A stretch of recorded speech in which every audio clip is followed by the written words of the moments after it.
what is your from the soapbox? Probably my biggest, there's a couple that always jump out at me. The first one being, just the training side of firearms, whether it's gunsmithing, whether it's basic education, being with an online school, I have to watch all 50 states because they all have an impact on what we can do and can't do with our students. And there's some states that have put laws in place that have closed off certain programs. So, I can't have students in those states going through those programs, which is sad because you're losing out on a resource, on a commodity, on an individual with skills that can help your state in some way. But besides the rough side of it, it's also fun to see some of the states that are doing some interesting stuff with training, like Arkansas.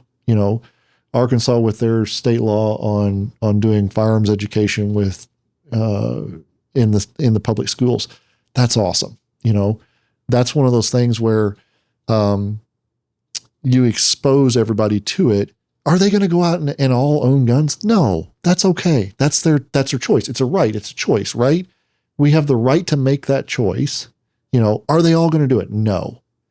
Do they have that skill in their back pocket that if they ever encounter one, they're safe with it? Yes. Just like a circular saw, just like a chainsaw, just like a screw gun. I mean, you name all of these other things that maybe they aren't going to go out and do, but they're at least have a little bit of understanding and they're safe with it, So anytime we have the chance to put those skills back in front of people, whether it's in the firearms industry or whether it's other base common sense skills, I took home ec as a high school student. Again, I'm dating myself here. I can sew, I can cook, but now looking back on it, being an educator that teaches adults, the other thing that I learned kitchen safety. I learned shop safety. I learned some of these other things about what I should and shouldn't do. Don't mix these household chemicals together because you'll kill yourself, right? I mean, these are things that we're missing out on because we're not doing some of that base education. And so to see states do things where they put that base education back in play is awesome for the kids that are coming up through the school systems today. It's going to give them a much better foundation to build on, and then let them choose what they want to go out and do. Maybe a student takes a home ec class and never wants to be involved in a kitchen or a culinary experience or whatever ever again. That's cool. You, my friend, will find a job that you can buy all your food out. Rock on. More power to you. Know what you like, know what you don't. But having that base exposure, I feel like we do a really big disservice to people in this country by saying, oh, you don't need to know anything about that. That's not what you like. That's not what you care about. That's not what you're interested in. So we're just not even going to expose you to it, where that exposure gives you a foundation to build on other things later on in life. Yeah. I do want to kind of go back to something that you said earlier, which is, you guys are in 50 states, right? You have the whole, the whole country that you're dealing with. When it comes to the access issues for education, is that more of a federal thing or is that more of an individual state thing? And how does that translate when it comes to what we're seeing as consumers and the access to gunsmiths that a lot of people are having trouble finding? Yeah. Well, let me clear one thing up. We're not in all 50. Okay. There are some that while I still watch them to see if things change so I can go into them, we're not in all 50 currently. I think it's 46 that we can operate in. Wow. Funny enough, it's not always the firearms laws that are a problem. So your question's a great question along that lines. And without getting too deep into the education side of things, because it is a very deep rabbit hole, there's actually a three-legged stool that is what props up higher education in America. And that three-legged stool is based on three pieces. It's your state agencies.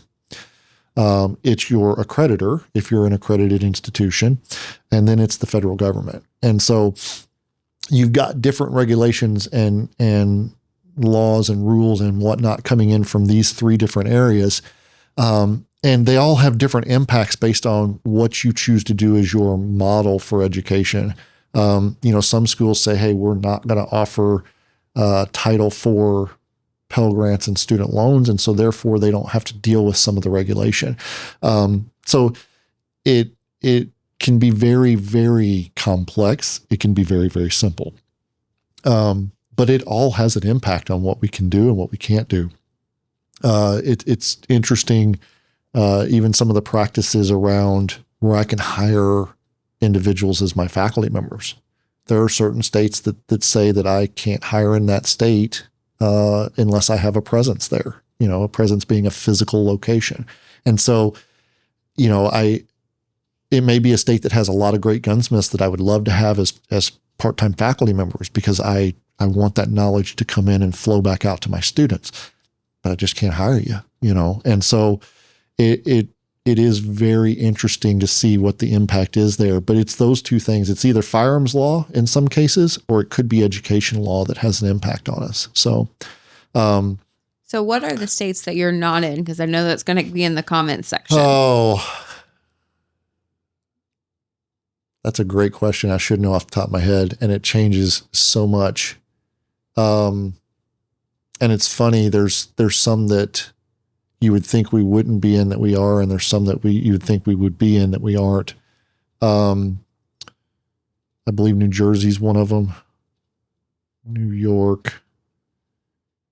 Some of the programs are limited in like Hawaii, California, although some of the programs are available in those states. So there's no one right answer to that. So It's going to be hard for me to give that. But what I can tell you is that if you look at our website, it'll tell you which ones are available to students and which ones aren't. So awesome. Yeah. I know a lot of people, kind of see this opportunity for trade, and they're looking around, and maybe they've already got a degree, but turns out what they were sold might not exactly have panned out for them, and they're looking for that career change in something that is needed and potentially more stable. Yeah, and the cool thing about gunsmithing is that we're a master of nothing. I am a master of absolutely nothing, right? However, I have a lot of skills, whether it's woodworking, whether it's welding, whether it's machining, whether it's basic metal work and finishing. These all apply to lots of different industries. And so it is a great catch-all to see what you're truly interested in. I was asked a couple of years ago, when I get done doing this, what would I go out and do? Well, I mean, all the love to the AR crowd, but I'm going to go whittle on wood stocks, because that's just fun, right? To me, that's what I truly enjoy. And to your comment earlier about the kind of bespoke step in the industry, that's one of those spots where you take a nice piece of walnut and you put it on a set of grips for a handgun, or as a stock for a gun or a shotgun. And wow, I mean, it's amazing what you can do with that. And so, someday I hope to go back to that. But that group of skills is something that leads into other things. I've got graduates that went and worked at water companies because they knew how to run a manual lathe. I've got graduates that went and worked at door companies because they knew how to run a CNC machine and finish wood. So it just leads into so many things. So pretty cool to see from that standpoint. But you're right. You've got people that are looking at the pieces of paper hanging on their walls, and they're going, well, this hasn't gotten me where I wanted to go. What else can I look at? Look at the trades. And whether it's gunsmithing or anything else, look at the trades. There's lots of opportunity out there. I mean, how many have you had to call a plumber recently? And has it been easy to find one? No.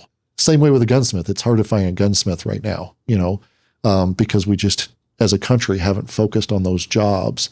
And there's lots of opportunity out there.